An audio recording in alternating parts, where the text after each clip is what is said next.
Okay, how's everybody doing? So I just want to keep you in the loop about what's going on. There was a few people that mentioned you're still going to do the layout and you're still going to model railroad, and yes, of course I am. I'm just taking a little bit of a break from the usual grind of tutorials, and like I don't know if you realize, but I love doing all of it. Like the art part of it. But at the end of the day, I'm chiefly a modeler, right? And just to clear the air, I'm going to be doing a few other subjects that I'm inserting, like tutorials and other subject matter that are relative to the model railroad, because it's modeling. Just because you model other subjects only makes you a better modeler at the end of the day anyway. And then secondly, I went for a walk. Oh, I had to get out of the house and stretch my legs this long winter and everything, and the weather's starting to pop. So I went to my favorite rail fanning spot, which is just a stone's throw away from my house, on the Yale subdivision in Fort Langley. It's a dual CN mainline there. And in a way, it sort of demonstrates a little bit of my phobia. I can never prepare myself for an air horn, when the guy toots it.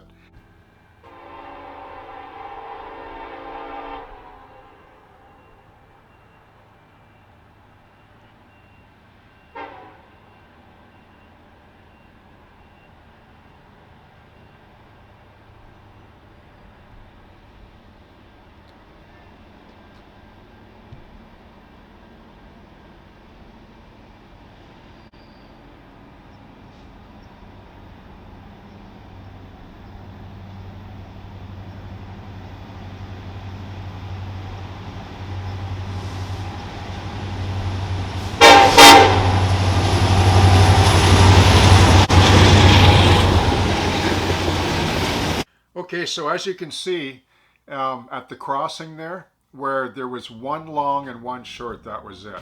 Like, I know how people have said, oh, trying to tell me, they say, oh, two longs, one short, one long. Rubbish. Yes, that's the standard, but they don't always do that. And I've seen it time and time again at the CTC crossing in Fort Langley. They just don't do it.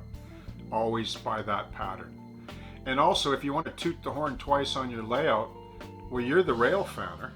You're actually photographing it, so when the train goes by the lens of the camera, and a double toot on the horn is also prototypical, just like I showed you, right?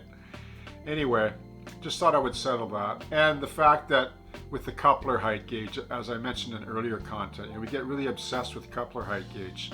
I showed you photos of the deviance in there, like I'm talking 6 inches.